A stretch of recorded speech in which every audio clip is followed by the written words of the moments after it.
for tuning in. I wanted to remind you of our Road to 1,000 subscribers giveaway that we have going on our YouTube channel. If you subscribe and have a public profile, you'll be entered to win a free RX Smart Gear original jump rope. You'll get to pick the pattern of the handles, the color and weight of the cable, and you'll be getting one of the best-selling, best-performing jump ropes out there. Every time we hit a new century mark with the number of subscribers to our channel, we'll randomly select a new winner. And our friend Dave Newman is going to throw in a little something extra for each winner.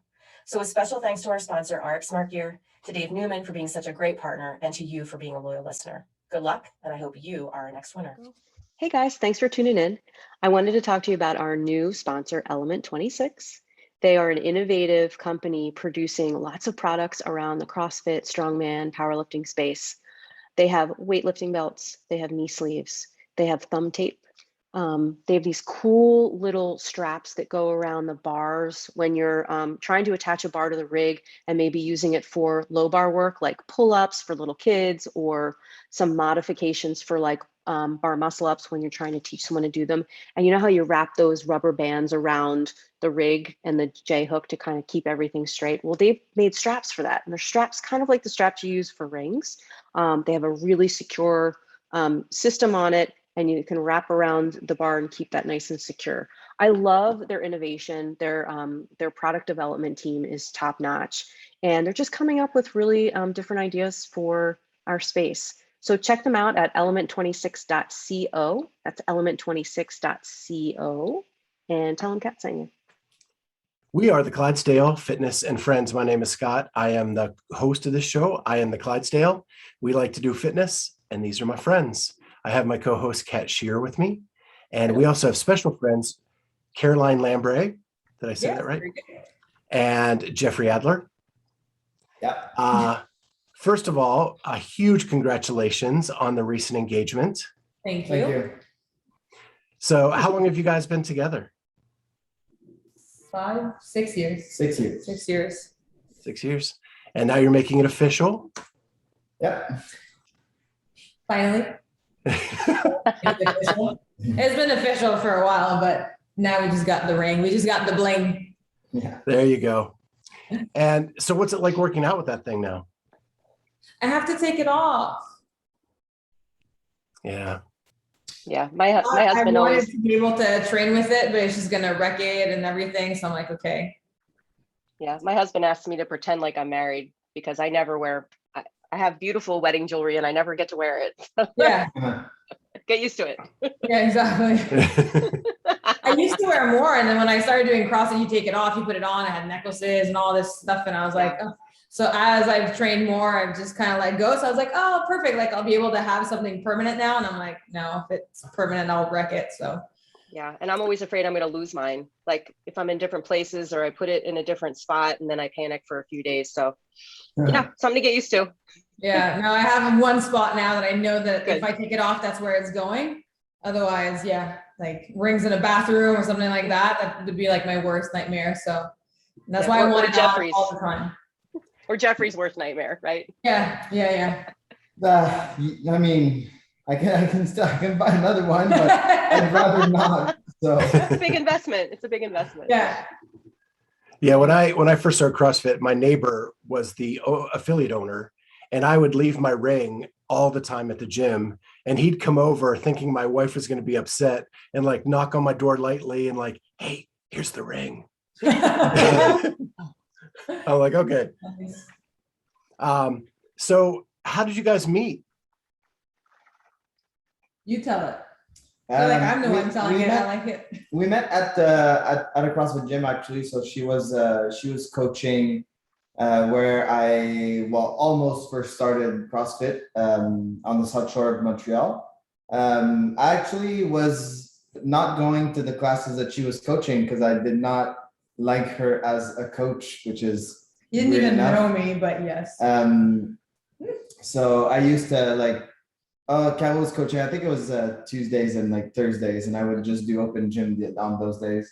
What was it about her that made you? What was the turnoff there? Because the problem was I was kind of good, and she just wanted to. She actually was just coaching me and trying to help me be better, but I'm a little bit stubborn, so I didn't like it as much. So just she was going- being relentless, like Yeah. you should have there you been, go. and you were not a good receiver of that. No, not very much.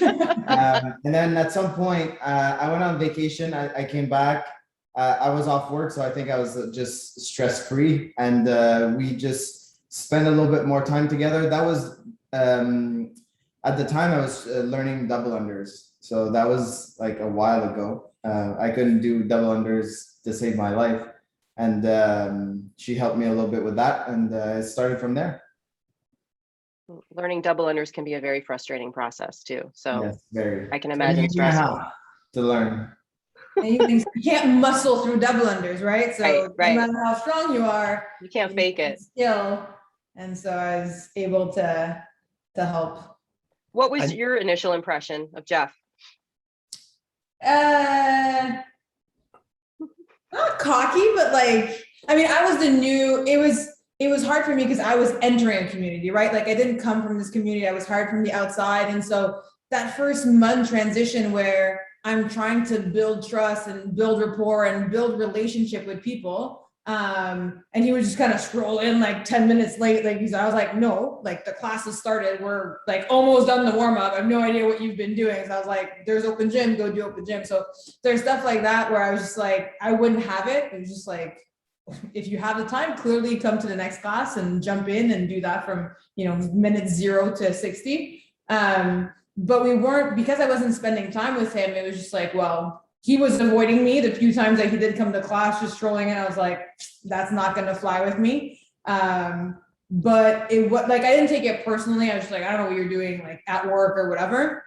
So when he came back from vacation, and he did have some time off, and he came to a morning class where the atmosphere is a little bit chill and he wasn't, rushed from work or whatever. It just kind of gave us the opportunity to talk and just kind of have a better atmosphere around our interaction. And from there, like I said, like I helped him with double unders and we got to chat, and it was just like, oh, you're not that bad. Never in my wildest dreams did I think double unders would lead to love. Right. Yeah, I did. Yeah.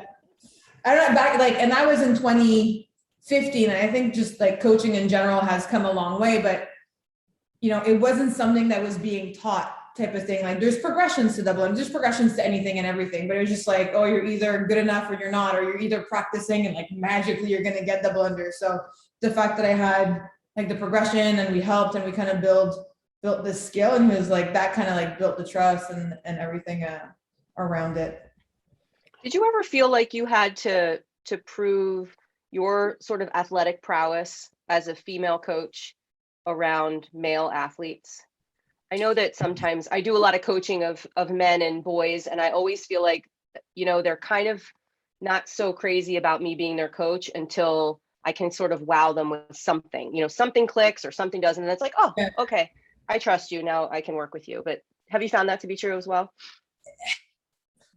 My relationship with male athletes has evolved over time. I think as a newer coach, and maybe like not having muscle ups or not having handstand push-ups or not having some of the things, and that's not all men, but some would be like, well, if you can't do it, how can you teach me? And I'm like, well, the gymnastics coach at 60 going to the Olympics is not doing backflips anymore, and he can still coach them, right? So there's a little bit of that. But with time, and I think with my experience, that trust also with athletes have just kind of like has been built on what I've been able to accomplish now. Obviously with Jeff, I'm like, well, you can listen to me or not, but I mean, I've been training him and I've programmed for him. So it's a little bit harder to kind of argue. And so I never want to like generalize like, oh, I'm going to have a hard time coaching all men. I think different athletes need different things from coaches to trust them. So some athletes, whether that's male or female, want their coach to be able to do things to bring validity to the relationship and the coaching. Some people want to know that you have the knowledge, you have the credential, you have the diplomas. Like, I think you need to kind of figure out what the athlete is looking in terms of what they want to be able to trust the coach. And I think for the men, a lot of the times, potentially it's more, I want my coach to be able to do this, or at least have done it. So as I've evolved as an athlete and the coach, like I've, eventually got my muscles. So I'm like, well, I have it and you don't. So like, again, do you want to argue with me? So it's not as bad, but Well, yes, you have more male athletes than female athletes right now. Yes. That's good. Yeah. Yeah. I think she's gonna have I don't want to say more success with male athletes, but you can, like, for some reason it works well. Yeah. Or we just didn't have the opportunity to get a female athlete yet. Maybe because there's less, maybe because in the area we are, there's less. I don't know, but Mhm. so far it's been men, young men. I'm the Yeah. oldest one now. Yeah. Old man. So, Yeah. so when you started talking and you got the double unders down, how did you differentiate? Like, I want her to be my coach, and I want her to be my girlfriend. It came up really naturally. Like, we didn't have to discuss about it or like talk about it. Just came with time. I also, like, at the beginning of a relationship, I was working full-time construction worker. I would train like at night, so I wasn't training like full-time, just I was dedicating more time to training, but not as much as I'm doing right now. So I would do like the class program. She would add some stuff that I would do before. So it just came like very naturally and slowly. Like, it didn't go from we start dating and then you become my coach like the next day. Like, it took maybe a year. Well, also when that double under day, I left the gym within 3 to 5 days after that. Like, so that made it very easy to kind of transfer, because we didn't have to maneuver that I'm coaching on the box, we're potentially going to date or like, flirt and whatever. It was just that incident kind of happened. I left the gym and then we started talking more. And so that relationship kind of got established before. And then as we were training together and just coaching and all of that, that aspect of our relationship came back into play of, well, it'd be cool if I could program for you. It'd be cool if I could coach you. Like, do we want to try this? Do we want to try to achieve these goals? But it was, our relationship started off as boyfriend, girlfriend more than coaching. Wow, I didn't expect that answer. That's pretty cool. Yeah. And then, so how did the proposal go down? Yeah, so that's on my end. I really didn't want something complicated. So we're right now at my parents' house. We're in Florida. I just proposed here, and then I made like I wanted to have an experience with the evening. It's not about just the proposal, but so we could remember that evening for a long time. So I know she likes the Fast and Furious films. I rented a Nissan GTR. We went to Daytona, a beachside restaurant, had fun, had a walk on the beach, had some pictures on the dock, and then we came back and we had fun with the car. So that's mostly like what I wanted to experience, is for her to have multiple surprises. So first it was the proposal, which I think you had a little idea, but you didn't think I would do it as soon as that. My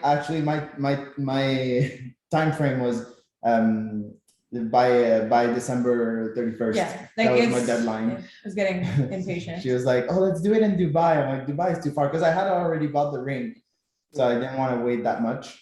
I mean, I knew it was coming because, like, obviously I've had many hints. We've been together for 6 years, and I was like, all right, after this year's game, because like COVID, lockdown, all these things in the past year and a half, I was like, okay, like ideally would have happened sooner, but we had we had other things to kind of take care of. So I was like, in my head, I knew after the games is, let's have a discussion, let's shop for rings, like what do we need to like just make this happen, because I wanted to happen. And so while we were here, we went shopping for rings. So I knew like, and we bought this ring. That was a surprise. I actually got 2 rings. Woo! So I knew it was coming, but I didn't know that day. Like that was a complete surprise, and he surprised me with the other ring, and it was all a big thing. And I was super happy with the day. When you said Daytona, I thought you were going to say, I let her go out on the track with the car and drive as fast as she can. Probably can. I don't know. I haven't looked into it much. No, I think you have to get like the car checked, and that would have been a whole process. So I'm sorry, Jeffrey. I didn't mean to set that expectation for you. Maybe for anniversary present. Yeah, No, it we'll was keep that fun. for Dubai. I think Yeah. it'll be easier to do in Dubai. Probably. So in the middle of this relationship, you guys decide to open a business together. Yep. And so what was the thought process behind that? The gym was actually what she wanted. She wanted a gym long before I did. I didn't want a gym when I started coaching, so that also came with time. Yeah. I was still like that was 2017. So we worked together for almost like 2 years before we opened the gym. So that means like we started shopping for a Took a good year. space like a year after we started dating. So we were still like in the beginning of our relationship. I was still working full time. I wasn't planning on opening a gym, but she wanted one and the opportunity came up. So we decided to open up a gym. I don't know. It was more. Well, yeah. Well, so I started coaching in 2013. And so from 2013 to 2016, I worked in like a couple of different gyms. So eventually, like I knew this was something I wanted to do full time. And I was happy to be a full-time coach and work for other people and, you know, help make their visions and missions and all that come true. But eventually I just kind of like wanted to do things my own way and just kept like, you know, butting heads. So I was like, why not? Should I try? Should we do this? So as the relationship was evolving and his interest in competing, because he was training more and more and like, oh, you know, could we make it to regionals? Can we make this? I was like, well, it would make sense, like to have a box. You would have a place to train. You would have, you know, you would be representing our gym. It'd be really, really cool because we had shop for boxes for him to train. And it's, you know, it's at the time that's convenient for him. Is it convenient for the box? Do they have the equipment? Like it's all a logistical thing. So I was like, well, if we can actually get this off the ground, it would be really cool because we would, you know, have our own business, be our own bosses. And then for him to give him the opportunity to be able to train, you know, as he was progressing as an athlete, kind of adapt as we go, because we would, you know, be in charge and be able to do that. So, you have a very unique logo. So I'm sure that key represents something important to you. And so can you explain what the logo is? So it's a W for Wonderland. And our tagline is a world of possibility. So the people are the key. It's the key to unlocking your potential. It's the key to unlocking, you know, what people want out of their lives. It's a symbol. Like the key is what gets the door open. Yeah, I love it. I love the logo. It caught my eye as soon as I was doing research on you guys. And I love the logo. So kudos to that. I think that's a really cool thing. I think figuring out the name was like the hardest. That took like 8 months because everything was taken. It was like, oh, that'd be a cool name. Google it, take it. Start over, Google it, take it. You're like, oh my God. So by the time we had Wonderland, and we had somebody like a graphic designer work on the logo, because like ideas, what do we want it to represent and stuff. So it's we're happy with it. Might do a redesign for the 5th year anniversary coming up. So you are fiancés, you are coach and athlete, and you are co-business owners. I know during COVID, when my wife and I had to both work from home, we had to set some pretty strict ground rules around that just to make it through a work day. And you guys are doing so much more than just a normal work day. What are your ground rules like? So we were pretty lucky because while the gym was closed, I was still able to train at the gym. So in the morning, I would leave for my session. She would stay home and work. So we did not work together at all. I had the whole house to myself. And She was alone for a few hours. Then I would come home and I would sleep. So it's still pretty quiet.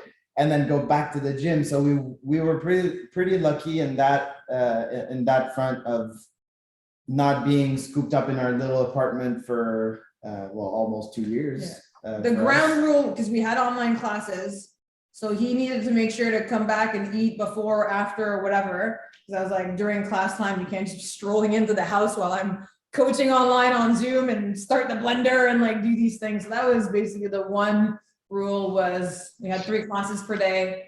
You know, 15 minutes before, 15 minutes after, because we were chit-chatting with people. It was like, that's kind of like a dead zone. Like this is the time that we need to make it look professional and, you know, offer a good service online. But apart from that, It was pretty easy. Yeah. Ish. I was really lucky to be able to train full time while the gym was closed. When you guys seem to be on the same page with everything, right? One of you is the coach, one of you is the athlete, but you both have the same goal. So does Goal setting is another thing. Yeah, I'd rather her set the goal and I'll just do it. It's much easier this way. A very interesting athlete to work with. So expand on that a little bit. What do you mean by that? I'm not more goal oriented. I'm more, I think, outcome based. Like I wanted him to win the Open. I wanted us to make it to the games in 3 to 4 years. I wanted us to like these landmarks of the expectations and kind of backtrack. Like, what do we need to make it to regionals for 2018? What do we need to win the Open? You know, looking at people's scores and doing all the research. He doesn't need or doesn't want, I can't put words into his mouth, but he never said, I want to win the Open until we were super close for 2020. Yeah. And No, then 2021, this year's. no, 2020, you were really close and you ended up 5th. Yeah, that was the penalty because otherwise I would have You would have been 3rd. Second. Or 2nd. Anyway, we were really close. So that was the first time I was like, oh, like, you know, maybe I could actually win the Open. But for me, it was actually like a goal of like, I want you to win the Open. So he works a little bit differently in terms of motivation and in terms of goal setting. So that's why we're like not on the same. I made him do a vision board yesterday. That was Hard for the him. hardest thing I did. Because he's like, my rope is at 140. I'm so stressed right now. I'm like, we're supposed to be like dreaming up dreams and like writing on our vision board. It's supposed to be fun. He's like sweating bullets and just like not having it. I can't say I'm gonna win something, or I can't say the only thing I can say I can win is a clean workout. That's the only thing I can say I can win, because I can truly win. If I don't know if I can truly win, I will never say I will win. But you can say that you want to. I'm not saying that you will. I'm saying you want. Like I wanted you to win the Open. I didn't know if you would. And that's it. Like I can make that distinction, that mental distinction. And for him, it's like black or white. I can't say this. I can't do that. It's just weird. I just don't want to. I don't want to lie to myself or anybody. Like I'm not going to say I can win this competition if I can't. And there's only one person that can win on 20 or 30. So I just want to do the best I can and hopefully not be disappointed, which is really hard to do. So it's like, it's disappointing in both ends. So it sounds like Caroline, it's a goal. Jeffrey, it's a promise. And you don't want to make the promise unless you're going to fulfill that. And I would contend that if it's powerlifting moves, you have a good shot at winning that one as well. Pretty much. Because CrossFit Total, you demonstrated. So that's one, like I won against 4 other guys, and there's many other guys that can outlift me on a total. Many. There's Royce Dune, Willie Georges. I think Cournoyer and Caron could beat me. Vigneault did well. Didn't he do well? I don't know. He can deadlift over 600. Like there's many guys that are really strong out there that weren't there when we tested the event. So I don't think I would win again against 40. Also depends on the structure, like the way it was done then, the way it was done in 2019. But a top 5, yes, I think so. Mm-hmm. A win, maybe not. It's interesting that you mentioned sort of like the 2020 games and you guys being, you know, a part of that smaller group, which had to have been such a cool experience. But did it give you sort of a false sense of capability because there was only 5 of you, you know, and you think like, okay, this is the place that I'm in, you know, in the world or whatever. But because it was such a smaller field, it maybe would have been different if it were larger. The only certainty of 2020 is that Matt Fraser beat all of us like easily. That's the only thing that is a certain thing. I don't want to disrespect any of the other competitors that were there, but I truly think that the leaderboard would have been different with 25 or 30 other men. And I don't think that the other guys would disagree with me because yes, like on one workout, I don't know. I finished fifth. Let's say I finished fifth on 5, but maybe I would have finished 35th on 40, or would I finish fifth Or on fifth. 40? Like we don't know. We will never be able to know. And I don't think it's worth the time to think about, oh, what if? Like it was only 5, and that was what happened with 5. And just like this year's games, like this is what happened with this test, this amount of people, and that's the result. Like that's the fittest people, that's the ranking. And the next competition, it all come back to 0.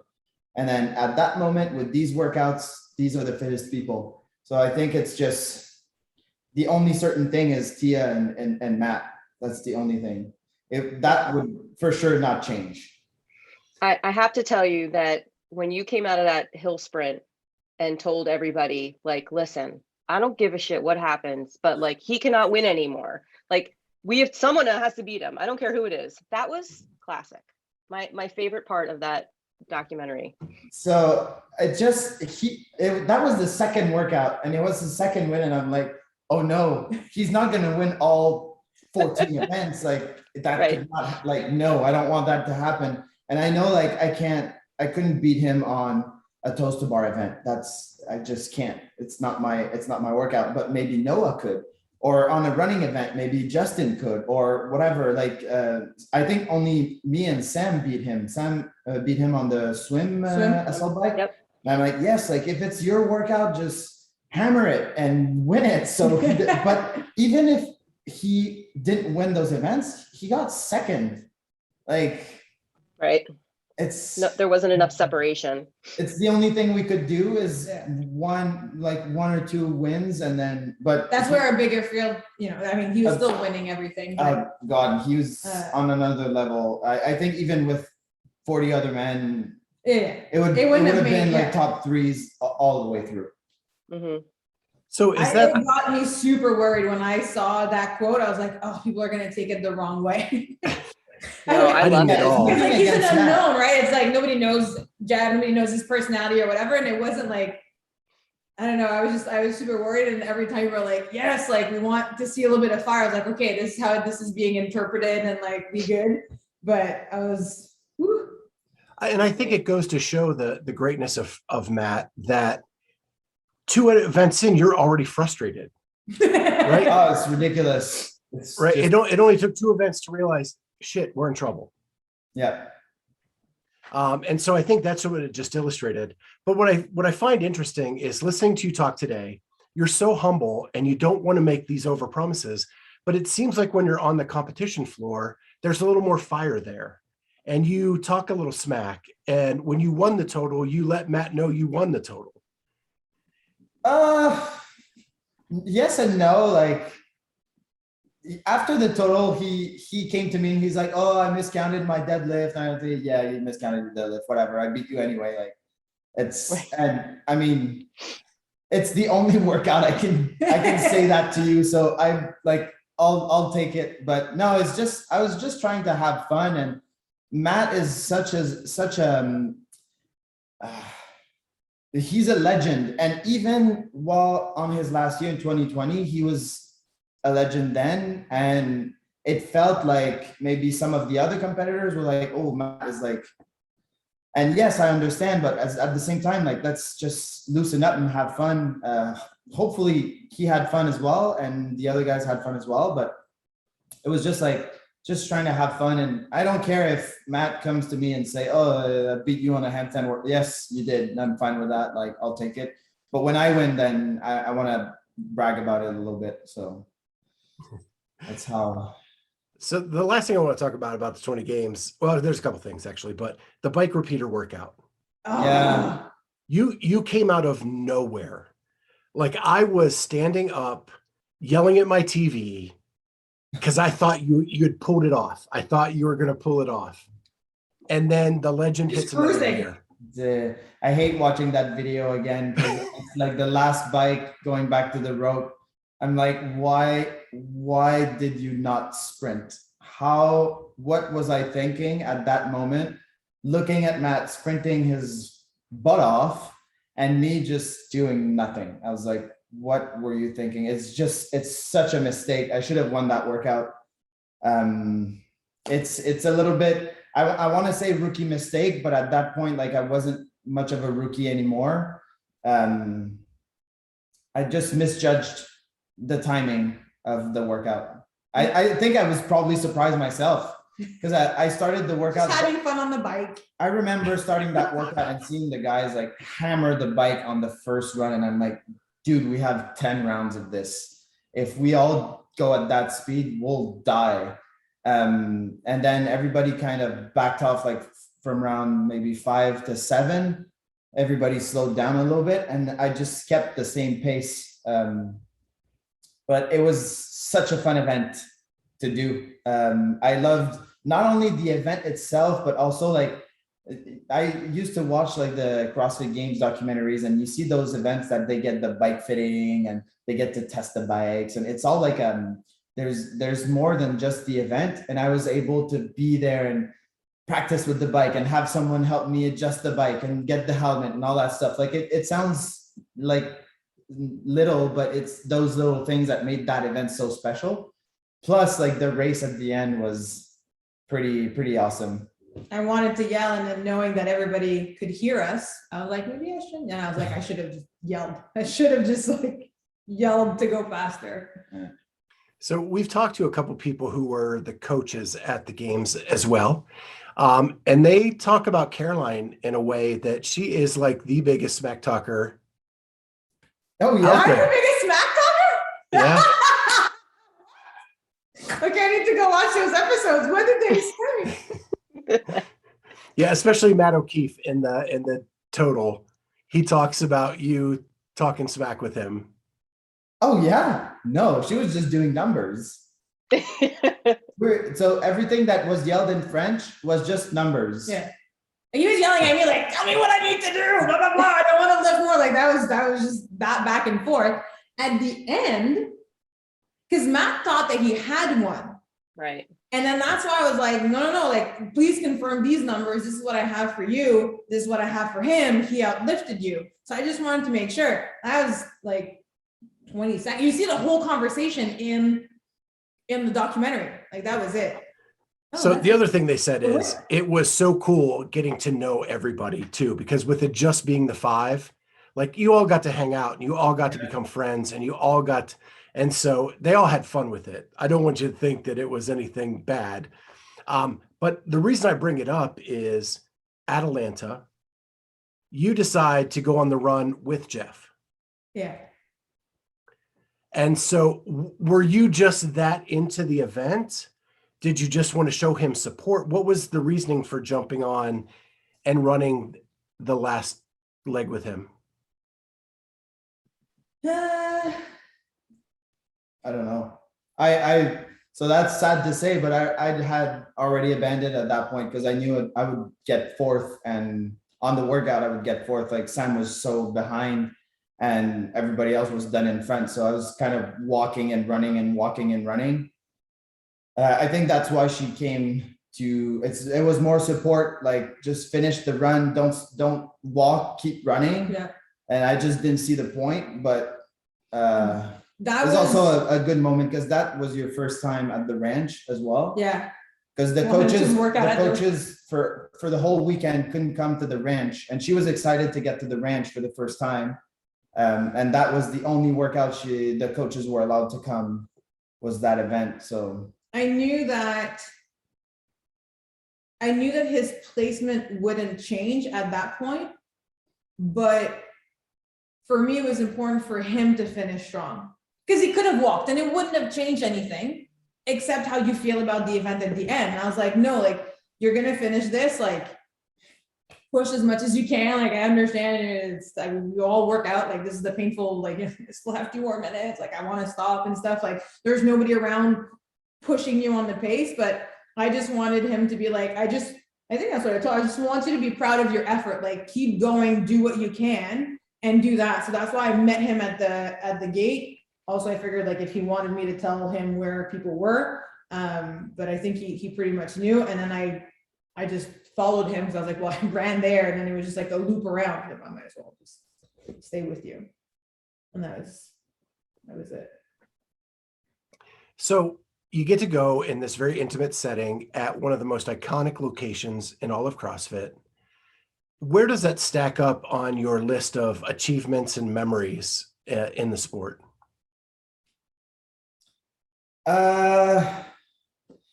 So that's an interesting question. For some people, the ranch is like the holy grail of CrossFit, but it's not for me. Like I started CrossFit in 2015 and the ranch was already gone. Like the games were already in Carson. There was one event at the ranch. I didn't really understand why it was there at the time because I didn't know like the history of the whole thing. I think it's more for her, like she really wanted to go to the ranch. It was really special. It's a super cool venue. And like the things I'm gonna remember the most is certain events like Atalanta, the Loop, even that, not so much, like Dubai Desert Run, Miami Beach and swim, like that. These are the events that are special to a specific place. You cannot do the Loop anywhere else in the world but the ranch. And that's what for me makes it really special. I love California. The weather's nice. The scenery was cool. The hill, like you have no idea how steep the hills were. It's just ridiculous. And that's what I'll remember. Not necessarily the ranch itself, but the events that I've done in that specific area. And yeah, these are memories I'll probably have for the rest of my life. The Loop I'll remember for the rest of my life. The Dubai Desert Run is one of them. The total, just because I won and the energy was just so high. But yeah, that's pretty much what I think of the ranch. And maybe it'll offend some people, and I'm okay with that. It's just not as special, I think, as it is for some others. Sure. I mean, there's that nostalgia is there, but yeah, if you hadn't experienced it or weren't following it in 2008 or 2009, it's not going to mean that much to you. I totally get that.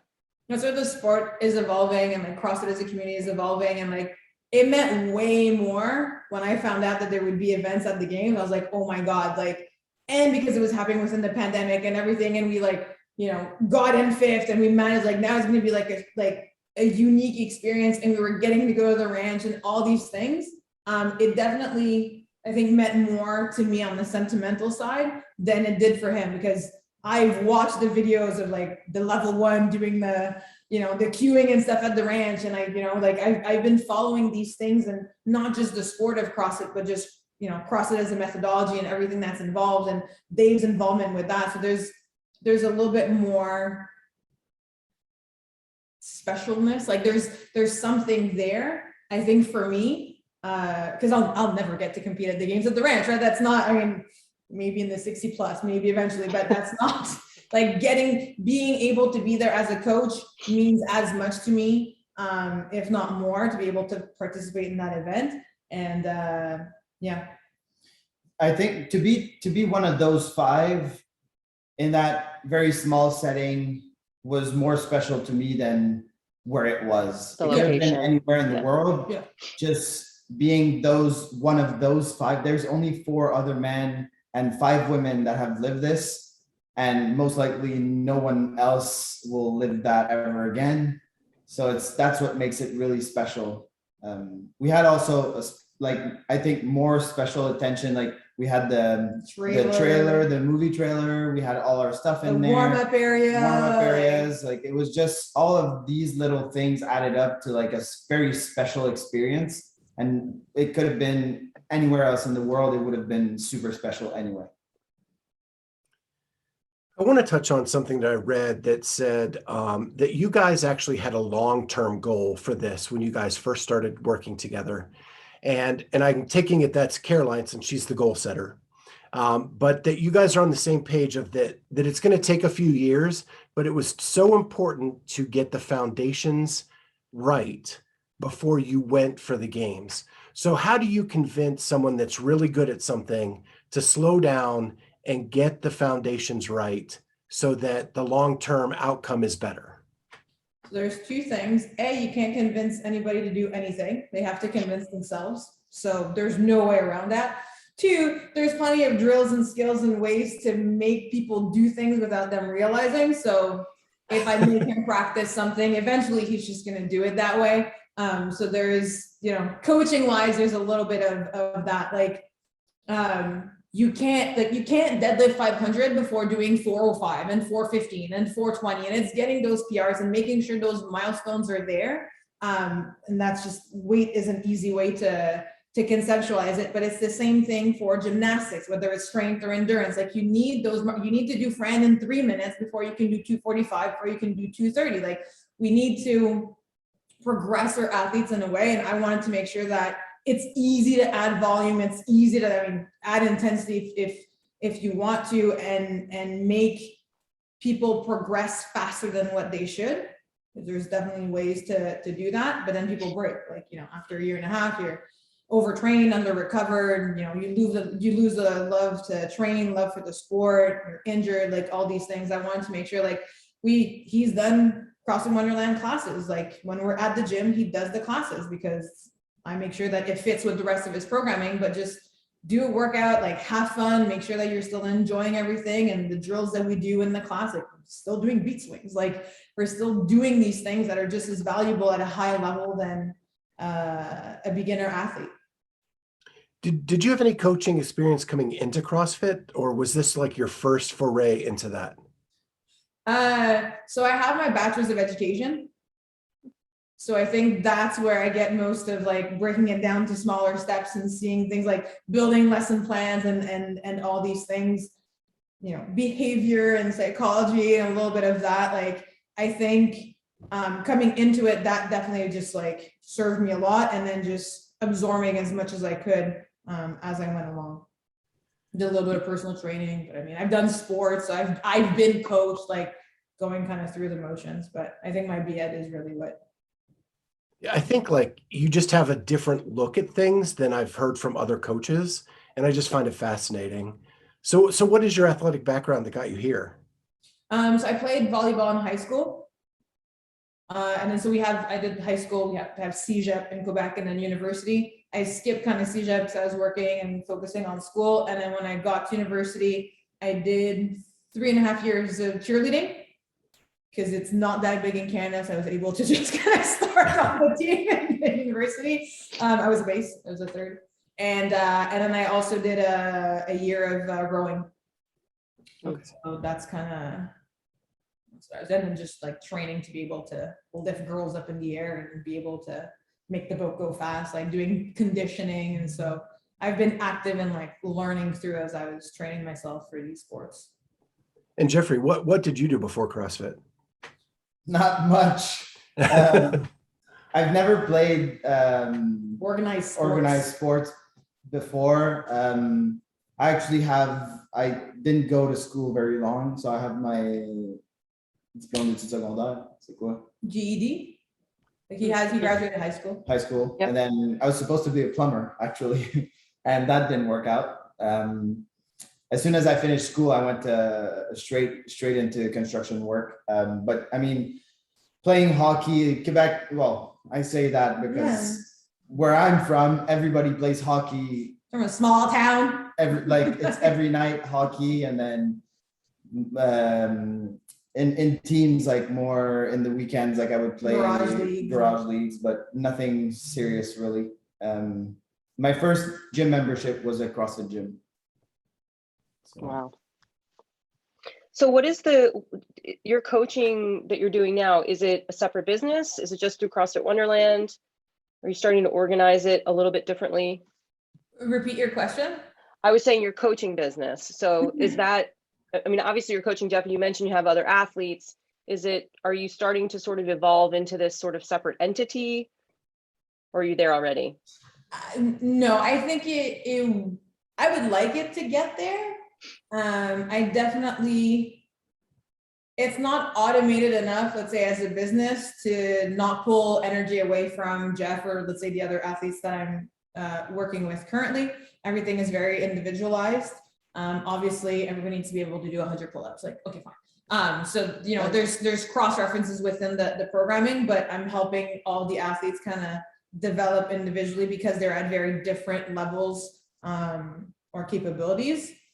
So that right now, it's like, I'm not looking to take on anybody else. At the same time, I've had opportunities to talk to other athletes, people who have approached me.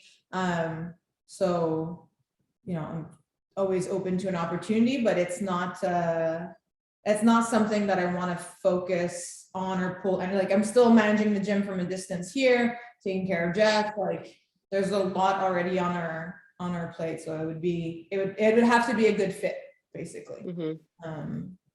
I don't know if it will ever be like a mayhem or a comp train or whatever. Like these programming, like it's just workouts. Like I don't know how they schedule their workouts, like in blocks or seasons, or like off season, on season, open season, whatever. My programming is really, it's for me. It's not for anybody else. Some things most likely others can't do, and I work or on, shouldn't do.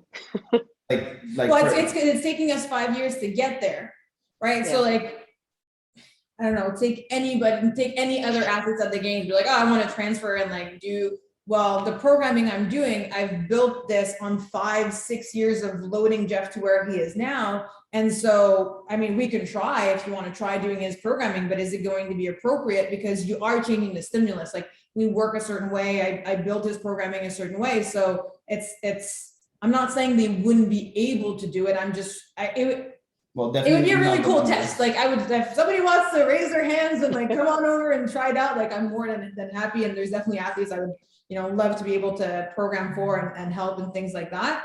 But, you know, it is his programming. It Like is things. The weakness work is really tailored for me. Like, Mhm. what do I suck at the most, and we'll work on this. Lots and of then things. lots of things, all the things except for heavy clean and jerks. And then you take another athlete and my weaknesses are their strengths, and that wouldn't work for them, because then you would just work on what you're good at, which you should work on what you're not good at. So that's why, like, for the other athletes that she has, some of their programming have like my workouts into them, and then we can compare and whatever. But Or I use theirs and put it in like a workout is a workout. And if I know it's going to hit,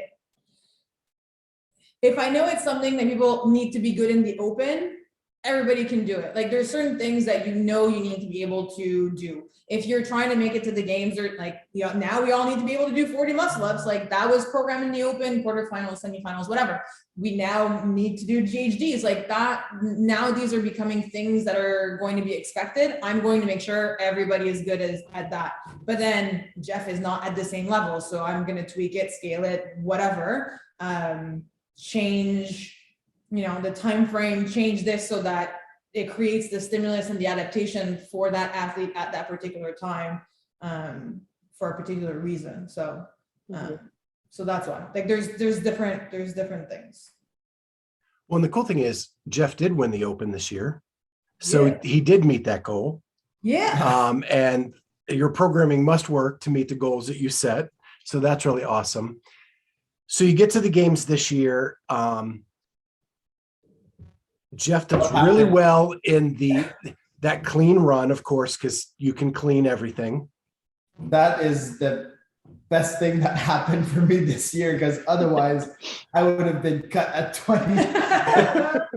So it's weird. So this year I think I had a little bit more expectations of myself, which I kept secret for myself. Even And from me. I did not meet any of those expectations. It just really didn't go well this year, except for those 2 workouts.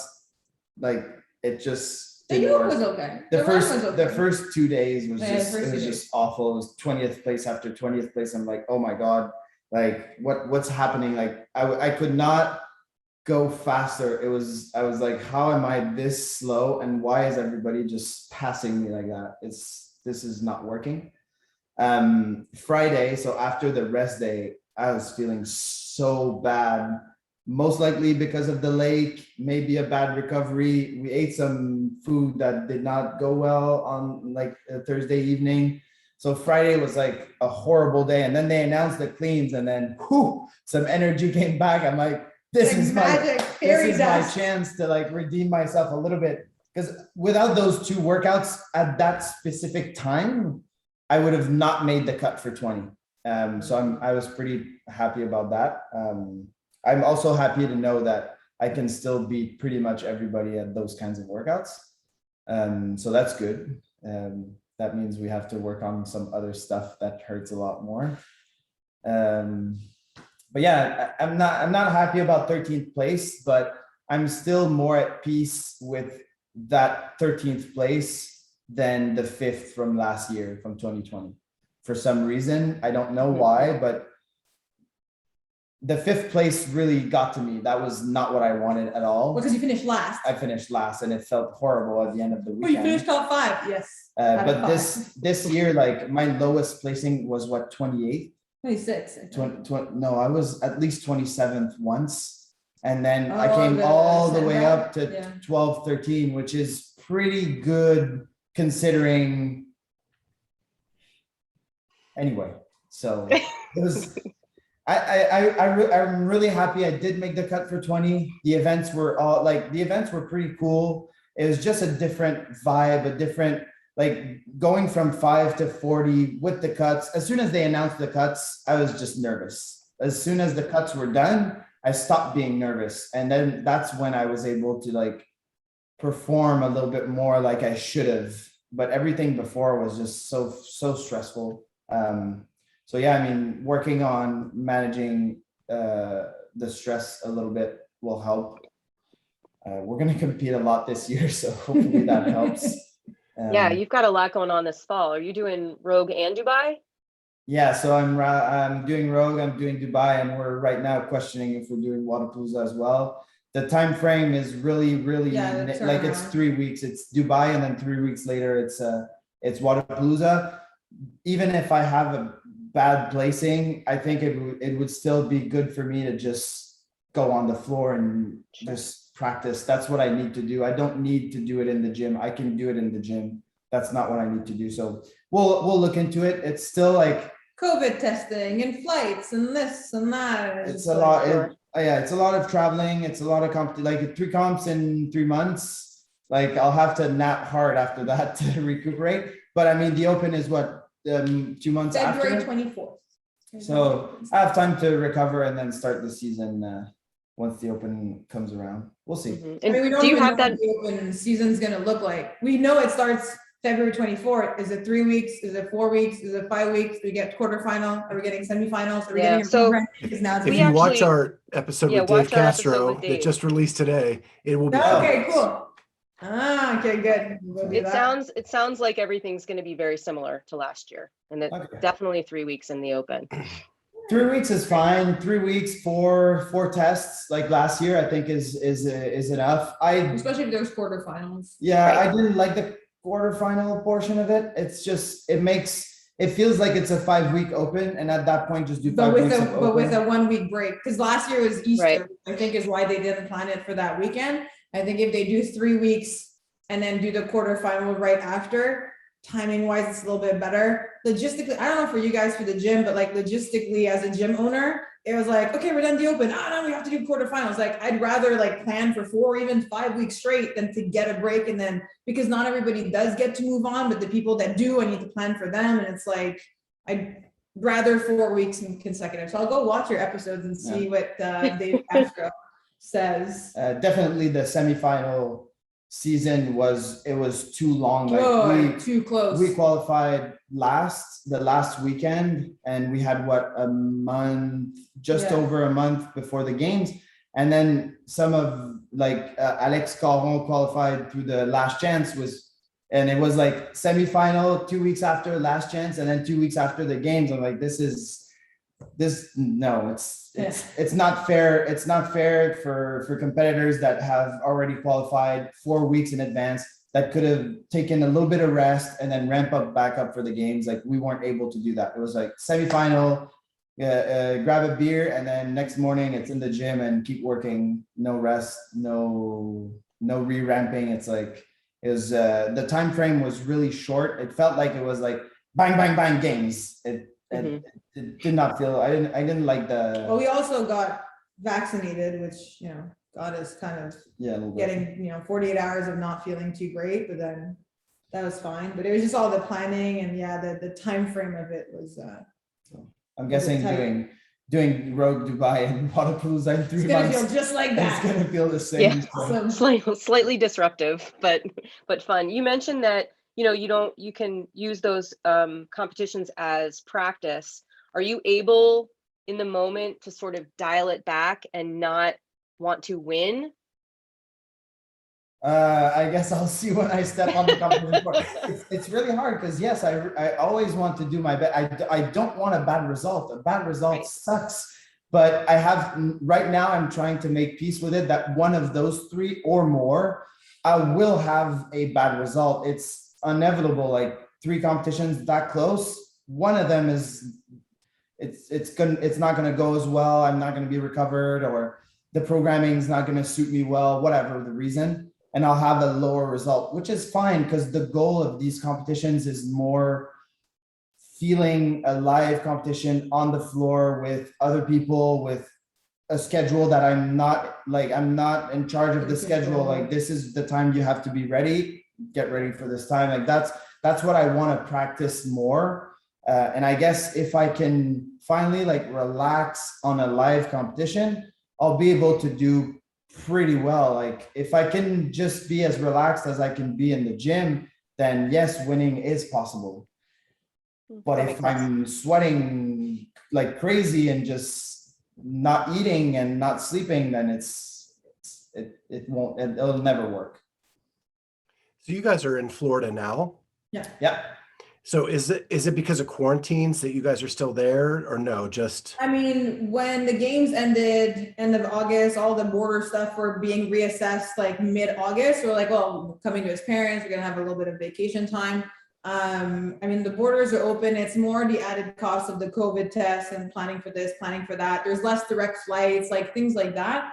And while we were here on during vacation time, like right after the games, and we found out that he was going to get an invite for Rogue, that's when we were like, well, do we want to cross and that's 3 times.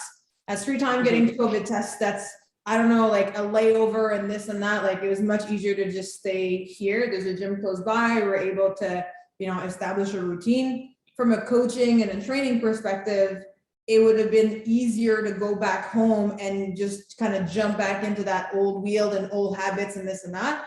We had to reestablish things and see what works best. So it's kind of like a clean slate. So it's a good opportunity to be able to start fresh and feel like we're starting fresh, as opposed to going back home and saying we're going to start fresh, but then kind of falling back into some things. It was also just I just didn't want to get comfortable in my own space. Just stay here. It's hot as hell. I do not like that much heat. This is way too hot. Now it's getting better, but we've had days like you're just getting baked in the gym, and it seems like it's worse at some point in the season. So it's just, the goal was to stay uncomfortable for 3 months and then see what happens with my fitness at Rogue. Like I'm not in my gym with my comfortable stuff, with my usual stuff. I don't know. It's we'll see. I wanted to try it. It's not just about the traveling, but it's also about trying to be uncomfortable and thriving in the uncomfortable. So when I get to the competition, hopefully I'm Right. better suited for it. That makes sense. that's a great idea. Well, I want to use this time to do a little fun questions about the 2 of you. And so who is the most chipper in the morning? Probably me. Well, she's up 2 hours before I am. So her. Who's the better cook? She is. Caroline, if you had to beat Jeffrey in one workout, what would it be? Good luck. So the first workout we did together, the first class was bench press, which I beat him, and DT, which I beat him, and that was probably the last time ever. No more. I think DT would be cool if I could like get there because it's our first workout. I like Karen. I think I could beat you at Karen. Yeah. I mean, especially he's always complaining because I'm the same height. He's like, your box jumps are at 20 and your wall ball target's at 9 feet. I'm like, oh. She has longer legs than me. Yes, I do. And she step ups at 20 inches. I'm like, this is not fair. When was the last time I did step ups at 20 inches? I never do that many times. He's always complaining. I'm like, will this suit you better? I'm still gonna finish 5 minutes behind you. Like, be good. And he's like, no. 24. So what is on the menu at your celebration dinner? Ooh, we had filet mignon and lobster. And we had this bacon thing that was like amazing. I had an onion soup. You had lobster bisque, and then dessert, Chocolate. a chocolate torte, and cheesecake. Yes. Cheesecake. I love cheesecake. And we had Perrier because we're training, so we didn't drink alcohol. Fancy. And say, I like cheesecake too. yeah. So who is more romantic? Oof. I think we are both not so much romantic. No. I mean, I get depends I what get the your feeling- definition of romance is. I get the feeling that Jeff's a little soft inside, like I'm a very little soft softer. inside. Yeah. Yeah, probably me. Yeah. If I step up, I can Yeah. be pretty. Like your message that you wrote on it was so pretty. Yeah. It's just it doesn't show it much. So it's I can like see it. water in I the can see it. desert over Hey, here. But If you guys can make love out of double unders, there's got to be a ton of romance inside there. yeah, So what's the best date you ever had? the best date. I think the first one. Yeah, that's the one. The I'm first thinking. one, I brought her, we walked from her apartment downtown Montreal, went to a restaurant called Le Boucan. We had smoke, Pulled pork. Is it pulled pork Poutine? poutine, and then walked back. She was cold, He gave me his jacket. gave her a jacket, Aw. all that kind of stuff. I have to tell you, you Canadians with the poutine, Yeah, like that, So good. that's top-notch stuff right there. yes, it is.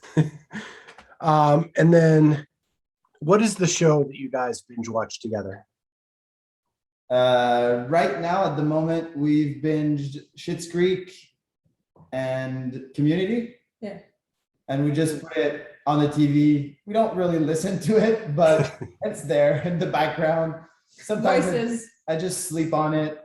It makes me sleepy. So Friends, but Friends is not available in the States. It was available in Canada, but I think it's all it was gone. getting cut right before we left. What's the other one? Friends? What's the other one? How I Met Your Mother. Mm, I think being at the gym and like having music all the time, like I don't feel like having, so we just like having people talk and then we'll watch it or we won't watch it, but that's basically it. Awesome. Well, that's all I have for you.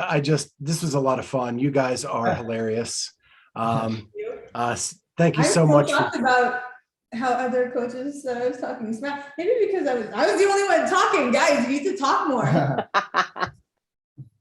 Well, the two people that talked about it were Justin Kotler and Matt O'Keefe. Well, Collar was just in front of us because of Carrie Pierce. He's a cool guy. Yeah, we talk like him a about lot. liking to talk. Justin likes to talk. Yeah. He's a talker. We love him. Cool. Well, we want to thank you guys so much for taking time out. This was great. It was so you. awesome getting to know you, and I'll get to see you at Rogue. Yay, Yes. cool, awesome. Nice. Come say hi. I will. All right. Talk to you guys later. Thank you. See ya.